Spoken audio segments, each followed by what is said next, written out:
Vamos a ver el caso que nos manda. Mi codiciosa madrastra está exigiendo que le entregue la casa de mi difunta madre porque mi padre le dijo que podía. Yo, a los 31 años, tengo una madrastra con quien mi padre se casó un año después de que mi madre falleciera. Me sentí incómodo al ver a mi padre enamorarse de otra mujer tan rápidamente. Nunca pensé mucho al respecto hasta que mi padre y yo descubrimos que mi madre no le dejó nada en su testamento. En cambio, todos sus activos y su casa de playa estaban a mi nombre. Mi madre me dejó una carta y terminé leyéndola y descubriendo cosas que desearía no haber sabido nunca. Ella, que estaba enferma en ese momento, descubrió que mi padre estaba teniendo una aventura con otra mujer. Me dijo que lo había sospechado durante mucho tiempo desde que se enteraron del cáncer de ella y desde entonces mi padre se había distanciado. Ella dijo que él constantemente preguntaba por su testamento y como le recordaba que él se encargaría de la casa de la playa cuando ella falleciera. Mi madre estaba destrozada y pasó sus últimos días con una persona infiel. Cuando leí la carta, no pude evitar llorar incontrolablemente en mi habitación. Ojalá hubiera estado allí para mi madre. Y mientras más lloraba, más sentía enojo y odio hacia mi padre y mi madrastra. Cuando mi padre descubrió que no le quedaba nada, comenzó a perder la paciencia y a gritar, preguntando por qué no le habían dejado nada. Estaba claro que a mi padre solo le importaban las pertenencias de mi madre y no ella, por eso decidí dejar mi ciudad natal y cortar lazos con mi padre y su amante. Decidí mudarme a la casa de playa de mi madre, donde intentaría empezar de nuevo. Siempre he trabajado desde casa, así que mudarme a otra área nunca fue un problema. No fue hasta hace poco que recibió un mensaje de texto de mi madrastra, preguntó cómo estaba y no respondí. Ella volvió a enviar un mensaje y fue más directa. Me dijo que necesitaba mudarme de la casa de la playa porque mi padre y ella se mudaban, pero si quería quedarme, podía pagarles el alquiler por mi habitación. Mire el mensaje completamente sin palabras, sin saber si mentía o si lo decía en serio. Le dije que la casa estaba a mi nombre y que llamaría a la policía si ponía en un pie en mi hogar. Nunca respondió. Después de eso, pensé que era el final hasta que un par de semanas más tarde, recibió una notificación en mi teléfono mientras hacía compras de que había movimiento cerca de mi entrada. Abrí la aplicación y vi a mi madrastra y a mi padre salir de su vehículo mientras continuaban desempacando sus pertenencias. Mi corazón se hundió y de inmediato sentí enojo dentro de mí. Decidí llamar a la policía con anticipación y les dije que había personas allanando mi propiedad. Para cuando llegué, la policía ya estaba allí. Después de la orden de restricción y la derrota en el juicio, pensé que finalmente podría tener paz. La casa de playa se había convertido en mi refugio, un lugar donde cada atardecer sobre el océano me hacía sentir más conectado con mi madre y más alejado de las mentiras y la traición de mi padre. Sin embargo, aunque habían perdido la batalla legal, la guerra emocional apenas comenzaba. Mi madrastra, siempre astuta y decidida a obtener lo que quería, no iba a rendirse tan fácilmente. Un par de semanas después de la sentencia, comencé a notar algo extraño. En mis caminatas matutinas por la playa, sentía que me observaban. Al principio, pensé que era solo paranoia después de todo lo que había pasado, pero pronto se hizo evidente que no era solo mi imaginación. Veía un auto estacionado cerca de la entrada de la propiedad, siempre el mismo, pero nunca lograba ver quién estaba dentro. Sabía que mi padre y mi madrastra estaban detrás de eso. Estaban intentando intimidarme, hacerme sentir que no estaba a salvo en mi propio hogar. Decidí instalar más cámaras de seguridad alrededor de la casa y en los accesos a la propiedad. Quería pruebas de que seguían acosándome. Poco después, mis sospechas se confirmaron.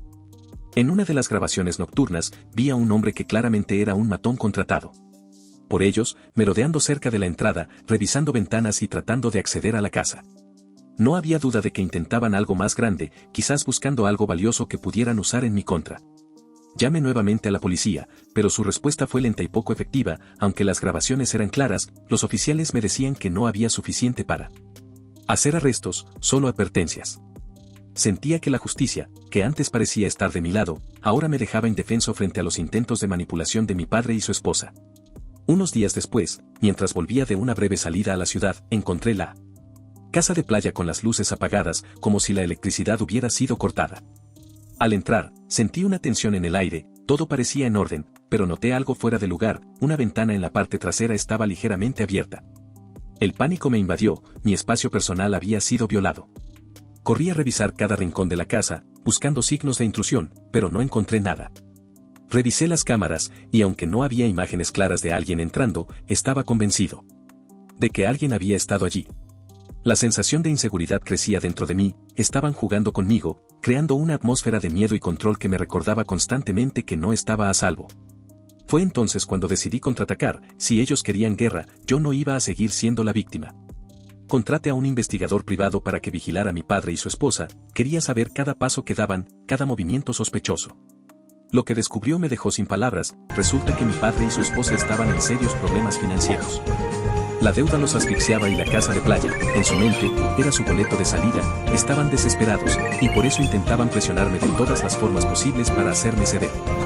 Pero lo que más me sorprendió fue que mi padre había hipotecado la casa en la que vivían con mi madre sin decirle nada, y cuando ella falleció, toda esa deuda cayó sobre él. Estaban más hundidos de lo que imaginaba, y su única salida era recuperar algo de valor, la casa de playa. Con esta información en mano, comencé a tomar decisiones. Primero, reforcé las medidas de seguridad en la casa y contraté a un equipo de seguridad privada que vigilara la propiedad las 24 horas del día. Sabía que no podía subestimarlos más. También me aseguré de que la orden de restricción fuera renovada y ampliada, no solo tenían prohibido acercarse a mí, sino también a cualquier propiedad que estuviera bajo mi nombre, pero lo más importante fue lo que hice después. Utilicé la misma táctica que ellos habían usado conmigo, los ataqué donde más les dolió, con la ayuda de mi abogado y el investigador descubrí que mi madrastra tenía un pasado lleno de fraudes financieros.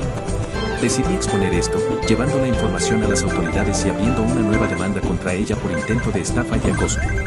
Mientras la batalla avanzaba, empecé a recibir más mensajes de texto de números desconocidos, claramente de mi padre y su esposa. Eran mensajes desesperados, primero pidiéndome que reconsiderara y después amenazándome con más demandas. Lo que no sabían es que ya no tenía miedo, ahora era yo quien controlaba el juego. La culminación de todo llegó cuando mi padre y su esposa fueron embargados.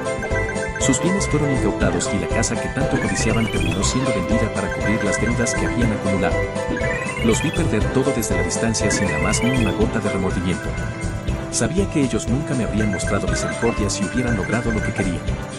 Finalmente, todo terminó, mi padre y su esposa se mudaron a una ciudad lejana, sin dinero, sin propiedades y, lo más importante, sin poder sobrevivir. Me quedé con la casa de playa, con la tranquilidad de haber defendido el legado de mi madre y con la satisfacción de haber vencido a quienes intentaron destruirme. Cada atardecer desde la terraza de la casa de playa, siento una paz profunda, es como si el océano susurrara el perdón que nunca obtuve de mi madre, pero que de alguna manera encontré en mí mismo. Mi padre había desaparecido de mi vida, y aunque las cicatrices de la traición permanecen, lo que no pudieron quitarme fue mi libertad y la memoria de quien realmente me ama. Ahora, cuando camino por la playa, ya no siento miedo, solo veo el futuro limpio y libre de las sombras del pasado. Após el proceso judicial y el embargo de los bienes de mi padre y su esposa, pensé que finalmente podría seguir adelante con mi vida sin la constante sombra de su codicia y manipulación. La casa de playa se convirtió en mi refugio definitivo, un santuario donde podía reconstruirme y sanar las heridas profundas que las traiciones del pasado me habían dejado. No obstante, aunque gané la batalla legal, su resentimiento hacia mí nunca desapareció. De hecho, fue todo lo contrario, con el tiempo, comencé a escuchar rumores. Algunos amigos de la familia, personas que conocían tanto a mi madre como a mi padre desde hace años, me contaban que mi padre y mi madrastra no paraban de difamarme. Me llamaban ingrato, decían que los había dejado en la ruina por capricho y que los había traicionado después de todo lo que habían hecho por mí. La ironía de esas palabras eran tan amargas como el veneno que vertían. La historia que contaban a quien quisiera escuchar era que yo había arrebatado la casa de la playa injustamente, que mi madre había estado confundida en sus últimos días y que yo la había manipulado para quedarme con todo. Inventaron que mi padre había sido un esposo devoto, pintando una imagen de él como la víctima de un hijo ambicioso que se aprovechó de su propia madre moribunda. A veces incluso mi propio padre, que había caído tan bajo, intentaba contactarme enviando mensajes culpándome de su desgracia, diciéndome que les debía algo, que todo lo que les había pasado era por mi culpa. Al principio, esas palabras me afectaban más de lo que quería admitir. Cada vez que escuchaba alguna nueva difamación, cada vez que me llegaba un mensaje cargado de culpa me sentía atrapado entre la rabia y la tristeza. Quería confrontarlos, gritarles que ellos habían causado su propia destrucción, que si estaban en el fondo del pozo no era por lo que yo había hecho sino por sus propias acciones egoístas y codiciosas, pero sabía que no valía la pena. Los observaba desde la distancia, mi padre y su esposa se habían reducido a nada, apenas sobrevivían, viviendo en una pequeña casa alquilada lejos de todo lo que una vez habían tenido. No tenían amigos, ni tenían apoyo familiar. El mismo círculo social al que una vez pertenecieron, esa comunidad de prestigio que tanto valoraban, los había rechazado. Las mentiras y manipulaciones de mi madrastra eran bien conocidas ahora y muchos de los que solían rodearlos se dieron cuenta de quiénes eran realmente, pero a pesar de que su vida se había desmoronado completamente, seguían aferrándose a una narrativa en la que yo era el villano. Querían culparme de todo porque no podían aceptar la realidad de su propio fracaso, se convirtieron en lo que yo solo podía describir como fantasmas del pasado, merodeando en las sombras de lo que alguna vez fue, esperando una redención que nunca llegaría. Sin embargo, en lugar de caer en su trampa de confrontación, decidí hacer algo más sabio, me aparté completamente. No respondí más a sus mensajes, no discutí con quienes repetían sus mentiras y no dejé que su resentimiento continuara envenenando mi paz. Sabía que el único camino hacia mi verdadera libertad era soltar completamente ese pasado tóxico. Empecé a enfocarme en mi propia vida, la casa de playa, que en un principio me había parecido una carga emocional, se convirtió en mi punto de partida para algo nuevo. Invertí en mejorarla, modernicé algunas partes, manteniendo el estilo clásico que mi madre amaba pero añadiendo toques personales que la hacían más mía. Era un lugar donde podía invitar a amigos cercanos, donde podía trabajar en paz y disfrutar de la naturaleza sin las cadenas emocionales que mi familia me habían impuesto. Con el tiempo, también conocí a alguien, fue inesperado, como suelen ser esas cosas, pero la conexión fue instantánea. No era alguien que conociera mi pasado ni las complicaciones de mi familia, lo que fue refrescante. Pude empezar desde cero, sin las sombras de lo que había sucedido. Poco a poco, construí una vida nueva y más plena, alejada del caos del pasado. Mis relaciones se volvieron más auténticas y me rodeé de personas que realmente me apreciaban por quien era y no por lo que podían obtener de mí. Mientras tanto, mi padre y su esposa continuaron en su espiral descendente, escuchaba de vez en cuando que sus condiciones seguían empeorando, sin estabilidad financiera, sin apoyo y con su reputación completamente arruinada, se habían convertido en varias. Mi madrastra, que siempre había sido la más insistente en las mentiras, sufrió lo peor. En un momento, incluso intentó contactar a miembros de mi familia lejana para convencerlos de que la ayudaran, pero ya nadie creía en sus manipulaciones. Había cavado su propia tumba, y finalmente, estaba pagando por sus crímenes, no solo conmigo, sino con todos los que alguna vez engañó. Mi padre, por otro lado, parecía más un espectro de lo que solía ser, había perdido todo, su estatus, su dinero y lo más importante, cualquier respeto que alguna vez tuvo.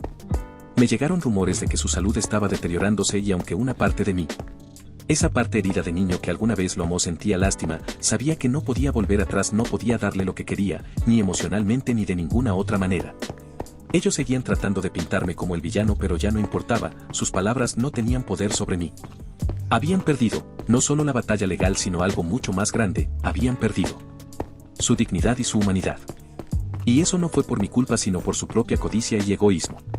Yo seguí adelante, prosperando en mi nueva vida, dejando que el tiempo hiciera lo suyo. La justicia ya se había cumplido, no solo en los tribunales, sino en la vida misma. Y aunque nunca obtendría una disculpa ni reconocimiento de su parte, ya no lo necesitaba. Las veces que camino por la playa al atardecer siento la tranquilidad de alguien que ha superado su pasado. Mi madre estaría orgullosa, no por haber ganado una guerra sino por haber elegido la paz, porque al final, la mejor venganza no fue verlos caer, fue aprender a vivir sin ellos. Libre, completo y en paz.